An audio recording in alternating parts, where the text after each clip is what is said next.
పశ్చిమాసియాలో నెలకొన్నటువంటి వార్ కారణంగా రవాణా వ్యవస్థ అస్తవ్యస్తంగా మారింది.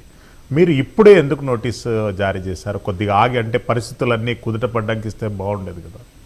మీరు అన్నమాట ఒప్పుకుంటాం. కాకపోతే ఏంటంటే లాస్ట్ 25లో కూడా ఆపరేషన్ సింధూర్ అప్పుడు వాయిదా చేసుకున్నాము.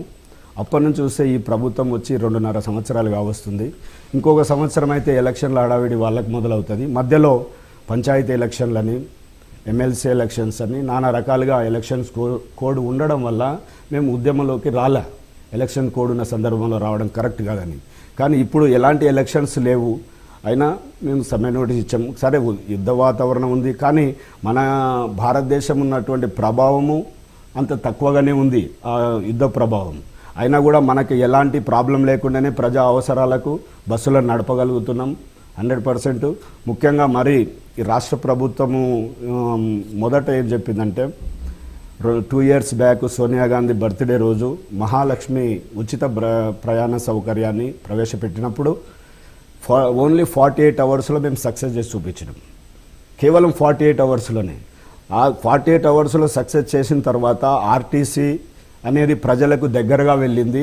దాన్ని హర్షిస్తున్నాం. మేము వ్యతిరేకించలే మహాలక్ష్మి స్కీమ్ని, కానీ హర్షిస్తున్నాం. కానీ అల్టిమేట్గా ఏం జరిగిందంటే మహాలక్ష్మి స్కీమ్ ద్వారా దాదాపు అప్పుడు 40 లక్షల మంది డైలీ మహిళలు ఆర్టీసీలో ప్రయాణించే వాళ్ళు ఇప్పుడు 60 లక్షలకు చేరుకున్నారు. ఈ 60 లక్షలు ఈ వేరియేషన్ అంటే దాన్ని కొంతవరకు ఆర్టీసీపై భారంగా మారింది. కాబట్టి ఈ Mahalakshmi ticket value per month 350 నుంచి 400 crores ఏదైతే ఉందో ఆర్టీసీకి చెల్లించండి అనేది విజ్ఞప్తులు ఎన్ని చేసినా వాళ్ళు అనేది ఏదో 200 కోట్లు ఇవ్వడం, 150 కోట్లు ఇవ్వడం. దానివల్ల ఏమైంది, ఇప్పుడు ప్రస్తుతానికి 2,000 కోట్లు ప్రభుత్వం బకాయిలో పడడం జరిగింది. అంటే కాదు, అంటే మీరు పెట్టినటువంటి 32 డిమాండ్లలో ఆర్టీసీ అప్పును ప్రభుత్వ అప్పుగా భావించాలి, ప్రభుత్వ ఖజానా నుండే చెల్లింపులు జరపాలని చెప్పి డిమాండ్ పెట్టారు. దానికి సంబంధించినటువంటి క్లారిటీ ప్రభుత్వ యంత్రాంగం నుండి, మీ కార్మికుల నుండి, లేదు అంటారంటే ఆర్టీసీ యాజమాన్యం నుండి ఎన్నిసార్లు సంప్రదింపులు జరిగాయి? గౌరవ రవాణా శాఖ మంత్రి గారిని దాదాపు జేఏసీగా 100 సార్లు కలిసినాం ఆయనను. ఎనీ టైం చెప్పిన కూడా ఉంది, మా డోర్స్ ఎప్పుడు 24 hours ఓపెన్ ఉంటాయి, ఎవరైనా వచ్చి మాట్లాడవచ్చు, మీ సమస్యలు మేము వింటాము, పరిష్కరిస్తామనే ఒక రొటీన్ డైలాగ్ మాత్రం చెప్పి పొమ్మనక పొగబెట్టినట్టు బలవంతంగా సమ్మెలోకి నెట్టడం జరిగింది. సమ్మె నోటీస్ తర్వాత 41 days వరకు ఏం చేశారని ప్రశ్నిస్తున్నాను ఈ రాష్ట్ర ప్రభుత్వాన్ని. ఎందుకంటే ఎండి గారు 4 IAS అధికారులను పెట్టి ఒక కమిటీ వేసి అక్కడి కూడా 9 రోజుల సమయం తర్వాత సమ్మె స్టార్ట్ కావడం జరిగింది. కానీ ఈ మధ్యలో మీరు చేసినటువంటి ఇంప్లిమెంటేషన్స్ ఏంటి, సమస్యలపైన ఎవరి దగ్గర చర్చించారు? మొత్తానికే మీ యూనియన్సే లేవు, మీ దగ్గర చర్చించమంటే ఏంది? ప్రజాస్వామ్య దేశంలో రాజ్యాంగబద్ధంగా ఏర్పడినటువంటి యూనియన్స్ని కాదని ఎవరితో చర్చించి పరిష్కరిస్తారు ఈ సమస్యలను? కాబట్టి ఇలాంటి దుస్థితిలో ఒకవైపు కార్మికుల్లో ఆందోళన ఏర్పడుతూ ఉంది, పనిభారం పెరుగుతూ ఉంది.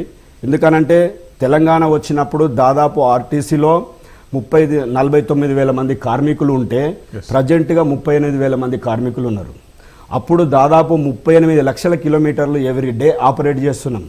ప్రజెంట్ అంతమంది వర్కర్లు రిటైర్మెంట్ అయిన తర్వాత కూడా ఇదే 38,000 వర్కర్లతో అదే 36 లక్షల కిలోమీటర్లు తిప్పుతున్నాం కదా. అంటే వర్కర్లపై అల్టిమేట్గా మీరు భారం వేస్తున్నారు.